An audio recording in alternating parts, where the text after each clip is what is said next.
Signs of seemingly positive change in Burma are being met with mixed reactions inside the country and around the world. On Friday, Burma's opposition leader Aung San Suu Kyi met with the country's president Thein Sein for the first time since he took office. This long-awaited meeting is the latest in a series of recent moves by the new government that appear part of an attempt to improve their image. It comes just a week after Suu Kyi issued a joint statement with Government Labour Minister Aung, agreeing to cooperate in an attempt to bring stability and economic development to the country. And in an apparent step towards a more transparent administration, Burma's current government recently set up a spokespersons and information team.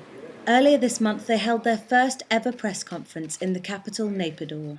During the conference, Information Minister Jo San also indicated to Suu Kyi and her party that they would offer them opportunities to serve the national interest.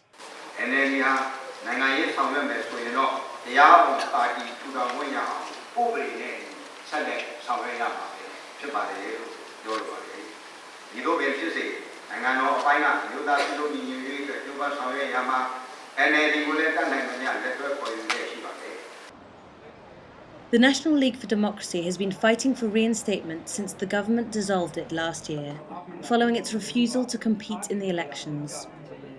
But they have continued to function apparently without harassment.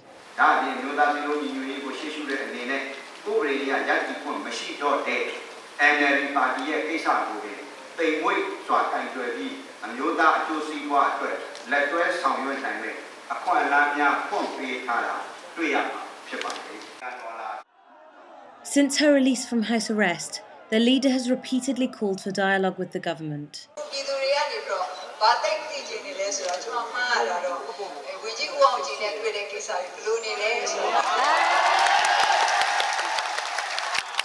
However, 2 days after these outwardly positive changes, the democracy icon cautioned that it was too early to comment on signs of a thaw in their relationship.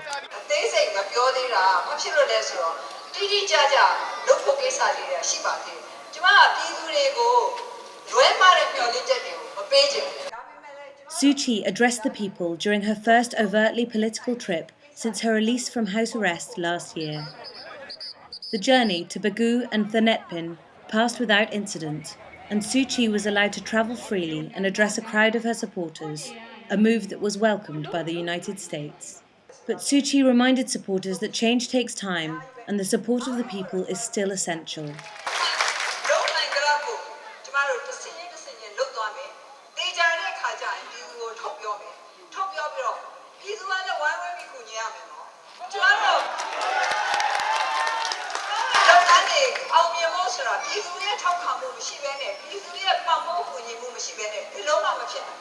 Critics of the new government are still sceptical.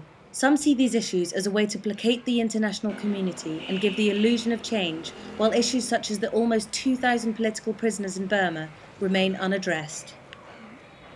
But one taboo topic that was touched on by the government was the increasing internal conflict in Burma's border regions.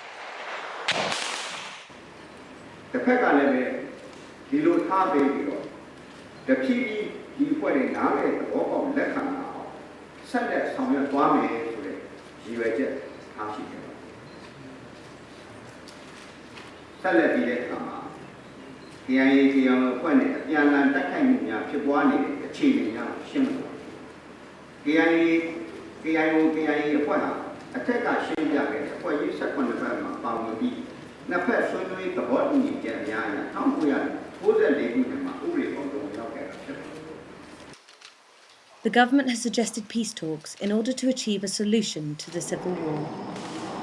But coming just days after government troops sent jet fighters over Shan State, to many, these statements seem meaningless.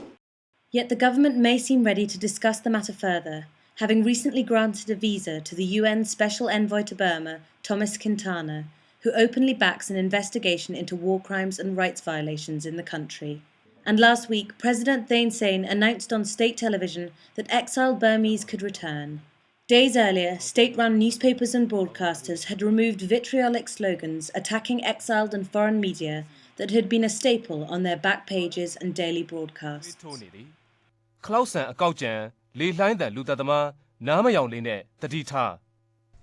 Some political parties in Burma say they have seen tangible improvements with the new government. But for those who still see these small changes and promises for the future as superficial, optimism will have to wait.